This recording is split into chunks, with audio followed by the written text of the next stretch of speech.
É sempre importante diferenciar essa renúncia translativa daquela renúncia chamada pura, simples ou abdicativa. Quando o herdeiro abre mão da sua herança em favor do monte, partilha, é hora dos autos serem encaminhados para o partidor judicial. Há um cargo na comarca exercido por esse partidor, que geralmente é acumulado ali com contador e partidor da comarca. E ele vai apresentar o chamado esboço de partilha, ou seja, evidenciando a ameação do cônjuge sobrevivente e as cotas partes dos demais herdeiros. E se tiverem também valores a serem pagos para credores, ali também deve ficar evidenciado nesse plano de partilha. Apresentado o plano de partilha, mais uma vez, abre-se em cartório o prazo de 15 dias, como as partes, para que elas possam se manifestar ou impugnar. Caso as partes não tenham discordado, o juiz homologa este plano de partilha, determinando que sejam expedidos formais de partilhas para cada herdeiro. Mas se tivermos apenas um só herdeiro, ele receberá carta de adjudicação. Se esses pagamentos forem inferiores a 5 salários mínimos, o cartório poderá expedir apenas certidão de partilha, que é um documento mais enxuto.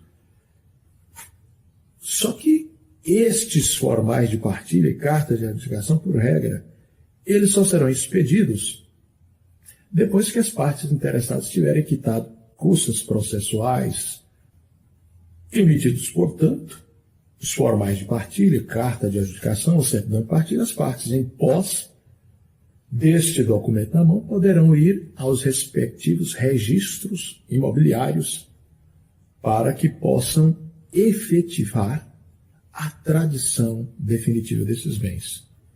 Mas, digamos que, noutras circunstâncias, o procedimento adotado após o falecimento de uma pessoa não foi o inventário e partilha, que é esse rito que nós apresentamos aqui de caráter litigioso, rito especial de forma contenciosa mais ampla que existe no Código de Processo Civil.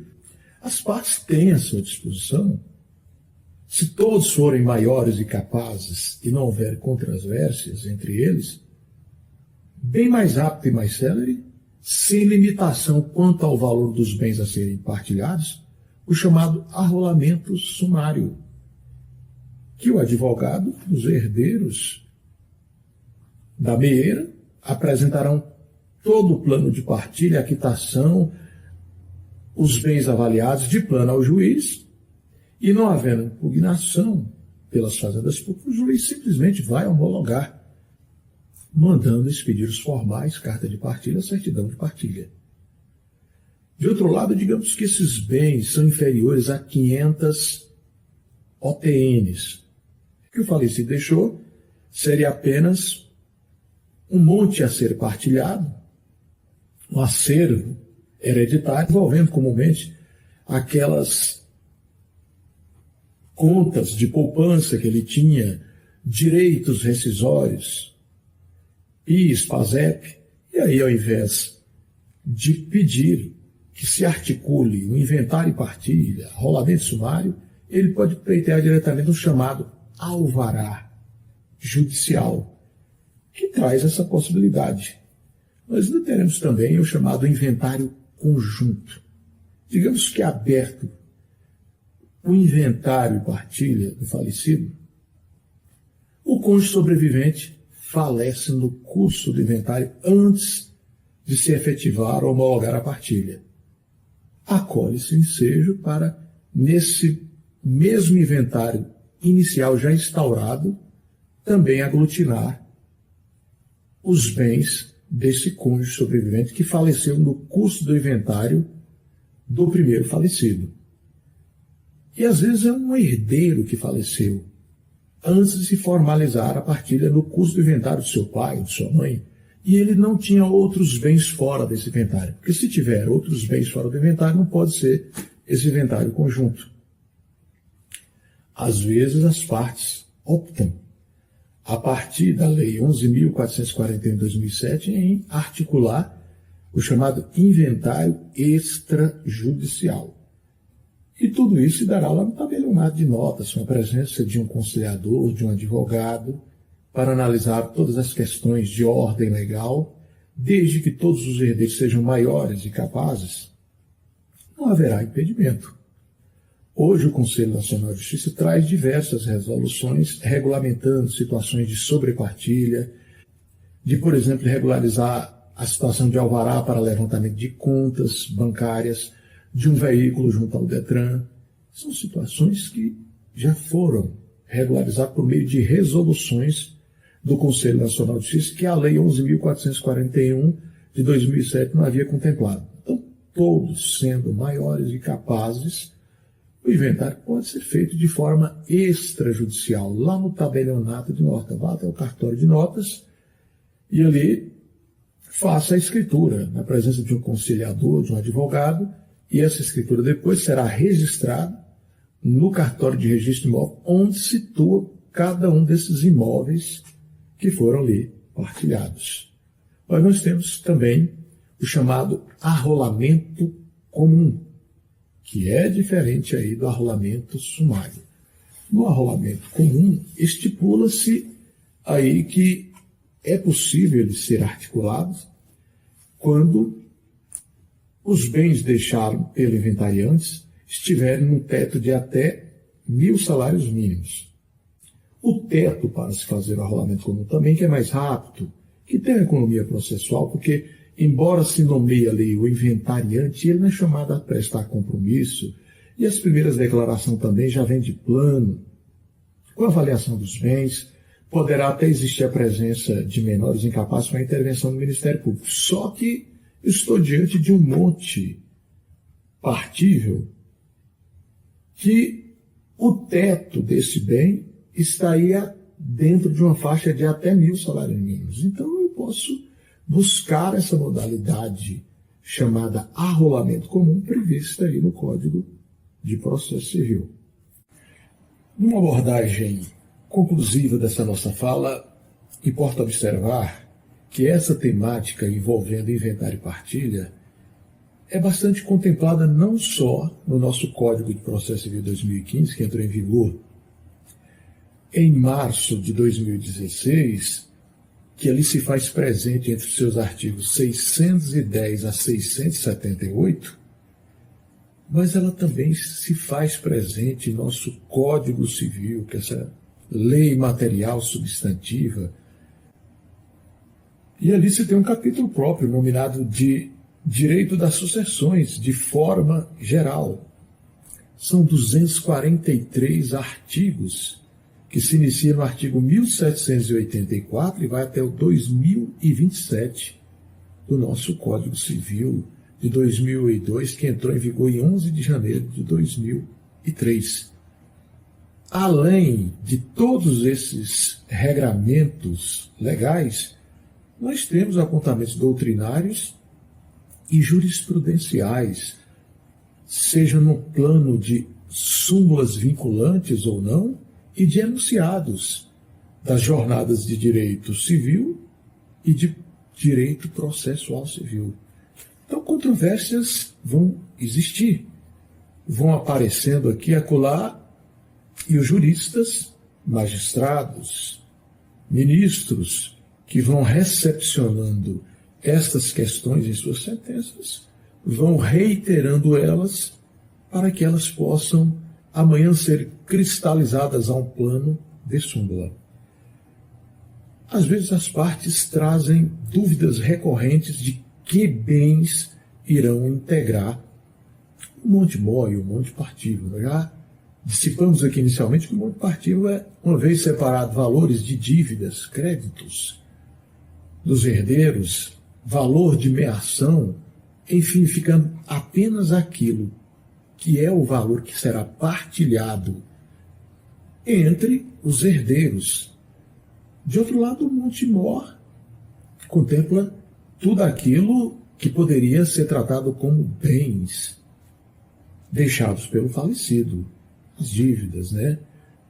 as habilitações que tem ali, tudo que trouxeram de notícias de qualquer patrimônio que este falecido, conhecido por decuios ou decujos, deixou em vida.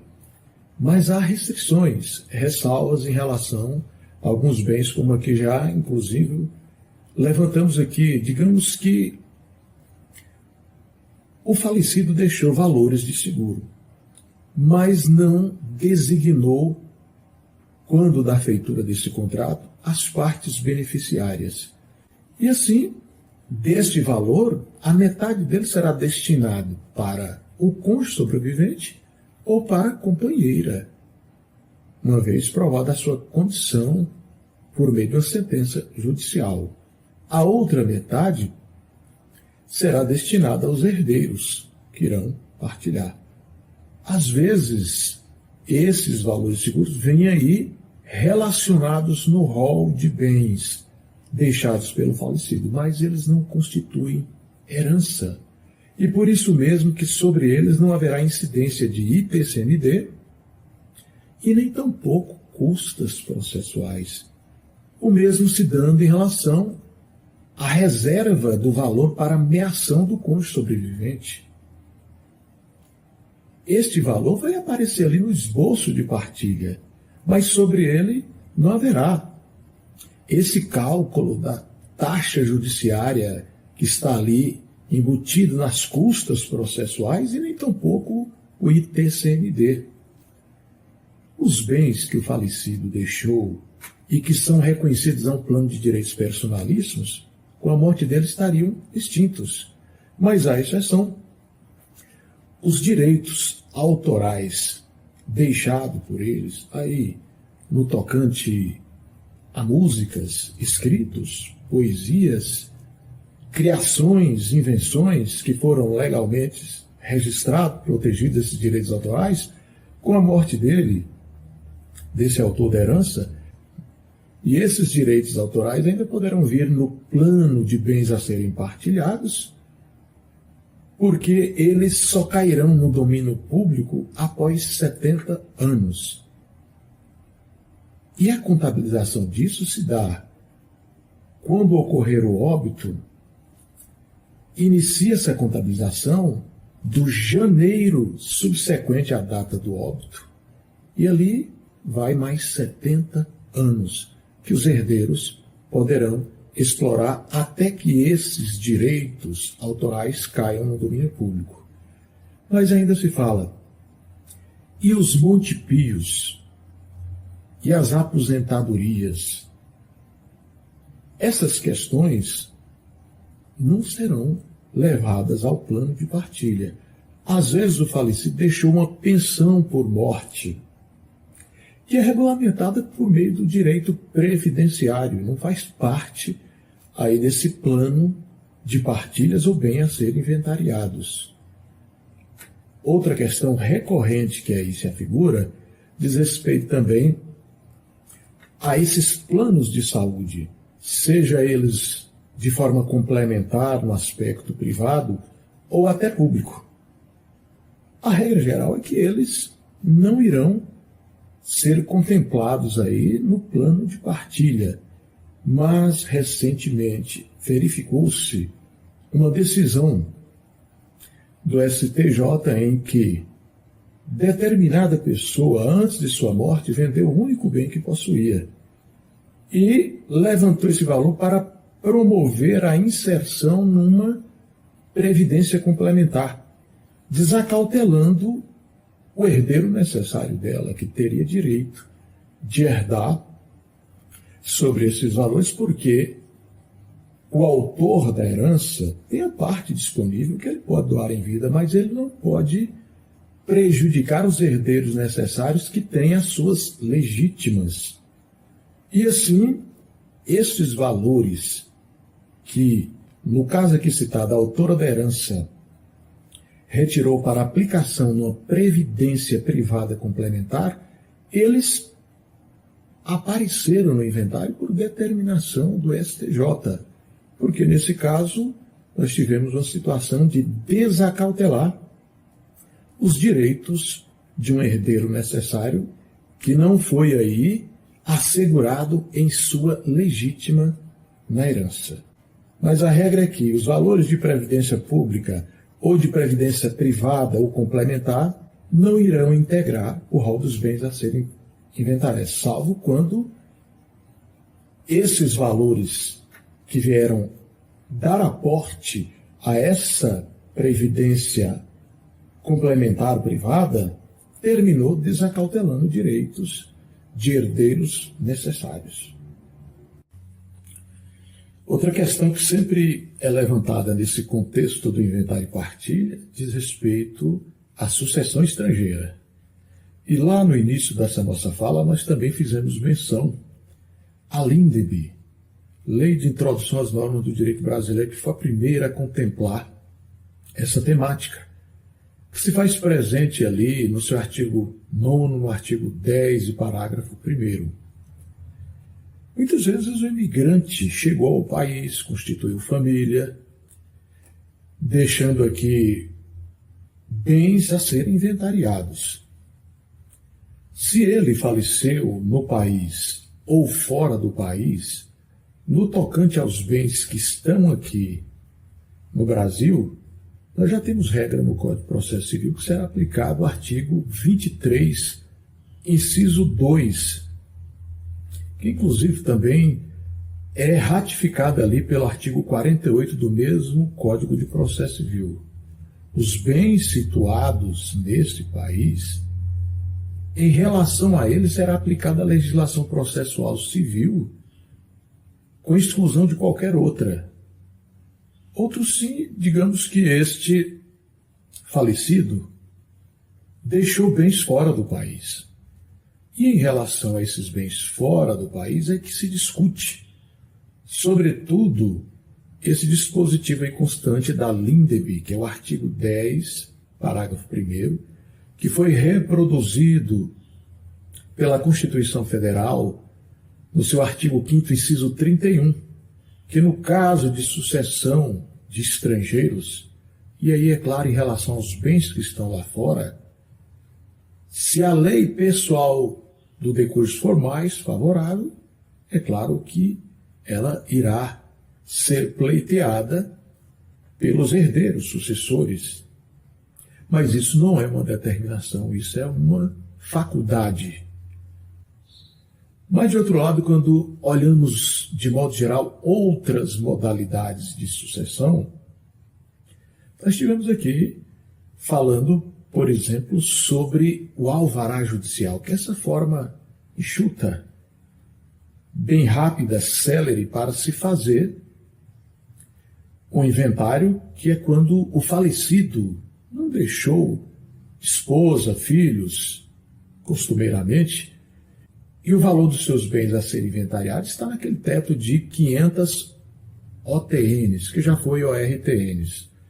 E esse valor convertido em real em janeiro de 2024 seria equivalente a R$ 13.280,25. Então, se os bens desse falecido, costumeiramente ali, direitos rescisórios, aviso prévio, valores de PIS, PASEP, algum valor de poupança depositado, não ultrapassarem esse valor, a parte interessada poderá promover a sua articulação, baseada aí na Lei 6.858 de 1980, que logo após foi regulamentada por meio do Decreto 85.845 de 1981. Esses dois fundamentos basilares para o alvará, que é essa forma simplificada de inventário. De outro lado, nós vamos ter um inventário negativo, e muitas pessoas, às vezes, recorrem a este instrumento para evidenciar aos credores que não há patrimônio suficiente para honrar as dívidas deixadas pelo falecido. Aliás, sabe-se que os herdeiros só serão convocados a assumir débitos deixados pelo falecido na força da herança recebida. Ou seja, os sucessores não vão assumir um débito que eles não receberam valores que sejam suficientes para assumir todos os débitos deixados pelo falecido. Então, o inventário, nessa perspectiva negativa, ele se presta, num dos seus aspectos, a demonstrar aos credores do falecido que não há bens suficientes ou até nenhum tipo de bem. Mas, de outro lado, esse inventário negativo poderá ser utilizado para pessoas que fizeram o divórcio, mas ainda não fizeram a partilha e querem demonstrar que não possuem mais bens para não serem obrigados a casarem naquele regime da separação obrigatória de bens. São circunstâncias que são aí articuladas quando as partes resolvem ajuizar o inventário negativo. Mas ainda nesse contexto, vale aqui salientar que o juiz promoverá audiência de instrução para averiguar se não há fraudes, se não há intenção de se lesar terceiros que são aí interessados como os credores. Tudo isso poderá ser averiguado por meio do juiz numa audiência ali de instrução, porque muitas pessoas poderiam simplesmente adotar essa vala do inventário negativo para dizer que não tem qualquer tipo de dívida e aí receberiam essa sentença do juiz, quando na realidade existe dívida e patrimônio suficiente para ser aí resgatado o débito. Então, o juiz adota sempre cautela quando se pleiteia em juízo essa modalidade de inventário negativo. Mas nós teremos ainda o chamado inventário extrajudicial. E muitas pessoas têm adotado esse inventário por ser mais rápido, célere, e às custas dele também, segundo se verifica das partes que já utilizaram esse expediente, são mais atrativas. Mas há exigências. É preciso ter a figura do conciliador, do advogado lá no tabelionato de notas. Não há que se ter qualquer meio embaraço nesse processo que justifique, por exemplo, a intervenção do Ministério Público pela presença de menores incapazes. De modo que o Conselho Nacional de Justiça vem trazendo constantemente resoluções para criar mais um mecanismo de possibilidade aí no âmbito dos tabelionatos de notas para abarcar o inventário extrajudicial que foi regulado inicialmente por meio da Lei 11.441 de 2007. A mais recente resolução traz a possibilidade de fazer a nomeação de um inventariante por meio de escritura. E aí essa pessoa se tornaria responsável para fazer levantamento de bens, dívidas, e até usar isso lá no inventário judicial. São aspectos que vão caminhando aí nessa perspectiva do inventário judicial, mas vale esclarecer aqui. Ele não pode ser feito em relação à sucessão estrangeira, daquele bem que está fora do país. É preciso abrir o inventário lá, e não por meio desse inventário extrajudicial. Algumas circunstâncias ou procedimentos já foram autorizados pelo Conselho Nacional de Justiça, como a sobrepartilha, como a união estável aí, o reconhecimento dela, a questão de alvarás para levantamento de valores em bancos, para dar baixa em empresas, firmas, pessoas jurídicas e, enfim, outros expedientes que costumeiramente vão se louvando aí por meio desse inventário extrajudicial e, é claro, por meio dessas resoluções do Conselho Nacional de Justiça que vem buscando criar um ambiente propício, adequado, para que, no caso de herdeiros maiores, capazes, e todos eles estando em consenso, se utilize a vala dessa serventia extrajudicial para não trazer mais um feito para o juiz das varas de família e sucessões. E é possível fazer a conversão daquele arrolamento sumário que está ali para o inventário extrajudicial ou de qualquer outra das modalidades, como o arrolamento comum que nós conhecemos, desde que se adeque aos requisitos e exigências legais da nova modalidade de inventário que se pretenda adotar. Quando se trata ainda de inventário, vale aqui lembrar de um ponto muito comum que nós falamos, que se dá ali por ocasião da colação. Muitas vezes o autor da herança, em vida, fez uma antecipação da legítima de um herdeiro. E esse herdeiro ali, por ocasião das primeiras declarações, quando os herdeiros estão ali impugnando, ele vem trazer o seu bem para fazer uma equiparação nas cotas-partes ou pagamento com os demais herdeiros. Mas pode ocorrer que, em vida, o autor da herança fez doações que extrapolaram a sua parte disponível, que ele tinha aí, dos bens do casal, de modo que deixou desacautelados os bens que ele deveria resguardar para os herdeiros necessários, que seria a legítima. E quando surge essa situação, resta caracterizada a chamada doação inoficiosa. E os herdeiros prejudicados poderão instaurar aí o incidente de nulidade dessa doação inoficiosa no curso do inventário, para que eles possam ser protegidos dos seus legítimos direitos na partilha.